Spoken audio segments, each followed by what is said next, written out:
Shubor nakaslem jong unong Saiñ Hima.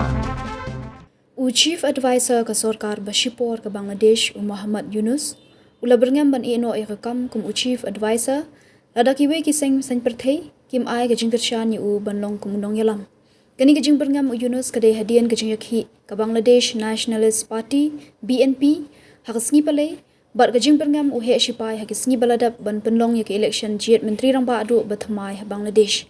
Kani ka tmu Yunus ban ino kam ka hadian bakaladan ka bomya smutho jingmut baru he sipai ka Bangladesh uwakir us zaman hak bauniu sipai ikwa ban penlong no yak election ban jiat menteri rang ba adu bathamai hotekari hadian bela shuthong daga Sorkar Shipor hapo ka Nongïalam Yunus nadu Hiar Shuki no ka menteri rang ba adu ka Sheikh Hasina. Unahit Islam ubadei na Nongïalam jong ka National Citizen Party ka bayalami ki samla pulie banakhi ka Sorkar Awami League hakisnam baladap ulaong ba Muhammad Yunus ula Byrngem ban Hiar Shuki namar umla ban trey ka kam ladadon ka bom smut ho jingmut bar ka persha ya uwei pat na Nongïalam ba hakmat ka NCP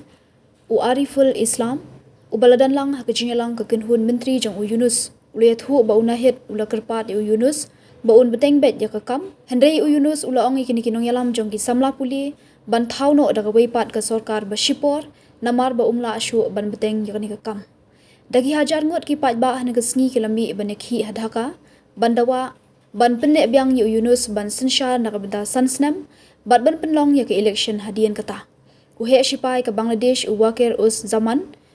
ula hukum ya ka Sorkar Bashipor berelam do Yunus badai ban penlong no ya ke election jiat menteri rang ba adu haubnai no pra Yunus ula Byrngem ban Hiar Shuki lada baro ki parti kim ai ka Kyrshan ya ka Seng BNP ka badai ka wei na ki Seng bakham pau khmat ha Bangladesh kala persya ajur ka tmu ban bu byang Yunus ku Nongïalam